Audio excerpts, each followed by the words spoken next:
Hello, I'm Keely, and I've come to read you a bedtime story. It's cold out there tonight. I think it's time to get warm and cosy. We need to be warm and cosy because tonight's story starts somewhere very cold. It's called Penguin Small. The polar bears had been up to their nasty tricks again, and the North Pole penguins had had enough. They were off to the South Pole to make their home where no polar bears could bully them. Penguin Small watched his friends plop into the ocean and swim away. "Come on," they shouted, "you can do it!" But Penguin Small wouldn't. He couldn't. He was terrified of water. He always had been. Penguin Small watched until his friends disappeared among the bobbing waves. And then he put his head under his wing and cried until the tears made a long icicle on the end of his beak. After a while, he wandered along the water's edge, staring down at his feet and sniffing loudly. He did not see the snowman, which is why he bumped into him. "You weren't there yesterday," said Penguin Small. "Did the Eskimos make you?" "What are Eskimos?" asked the snowman, who had been made only that morning and had not yet learned many words. "And what is yesterday?" he said. "And what are those?" Penguin Small turned and gave a frightened squeak.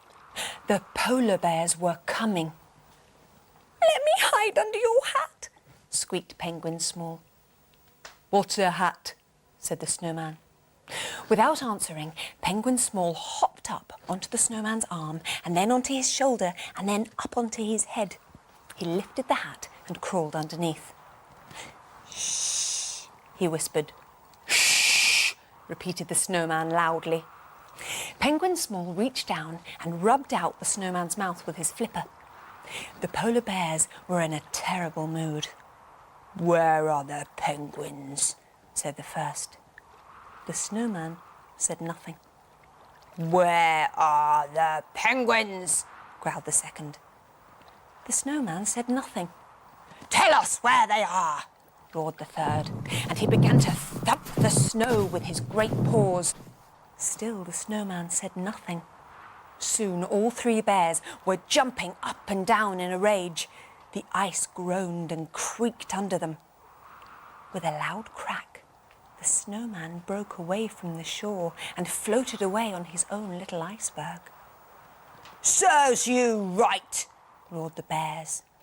They floated out to sea until the North Pole was left far behind. For days, the little iceberg drifted south. Penguin Small drew a new mouth for the snowman, and to pass the time, he taught him all the words he knew. Each day, the sky grew brighter and the air warmer. But the snowman did not melt.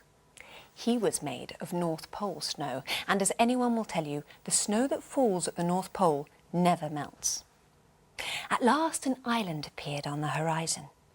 The island was a wonderful place. "It's full of jungly birds," said the snowman, who had begun to make up words of his own.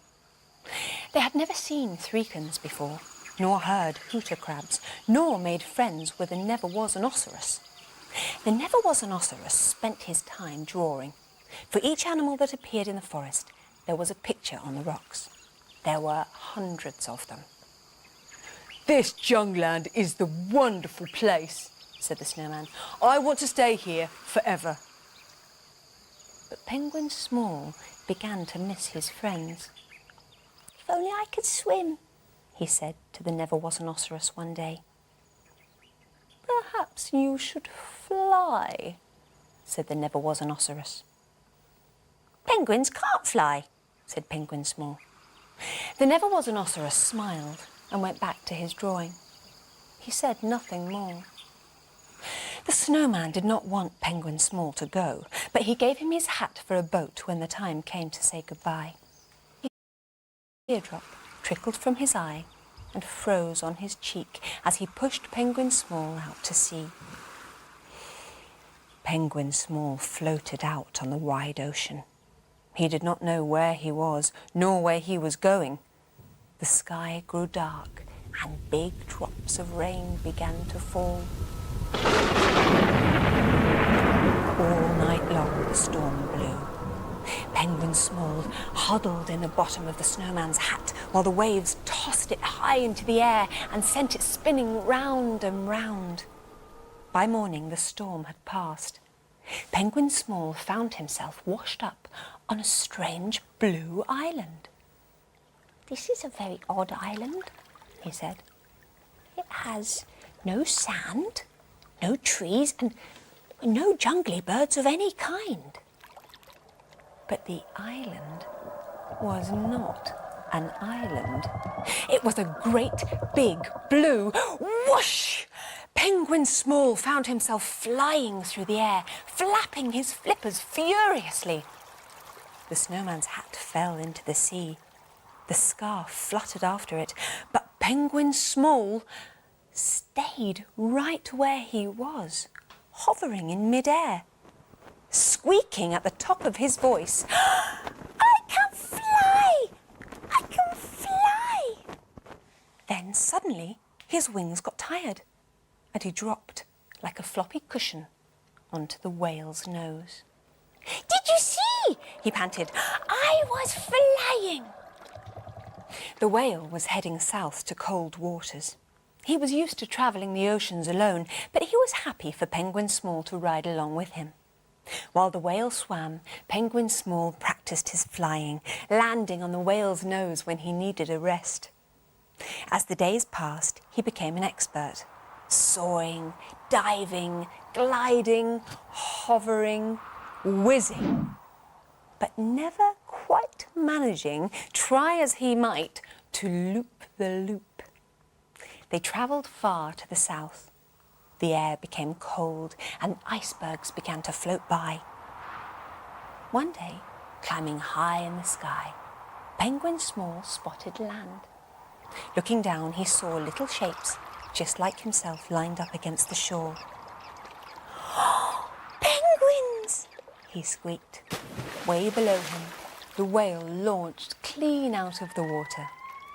The whale landed in the sea with a boom like a crack of thunder. Then he slid beneath the waves, flapping goodbyes with his enormous tail. With a whoop of delight, Penguin Small soared into the air, looped the loop, well, almost, and pointed his beak towards home. And that story was called Penguin Small. I'm so glad he made his way home. And now it's bedtime.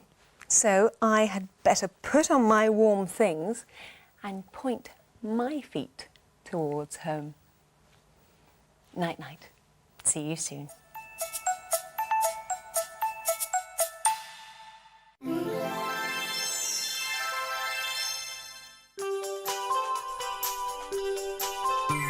The time has come to say good night, to say sleep tight till the morning light. Oh, the time has come to say good night. It's the end of a lovely day. We've had so much fun today. Tomorrow's just a dream away. And now it's time to say good night at the end of a lovely day.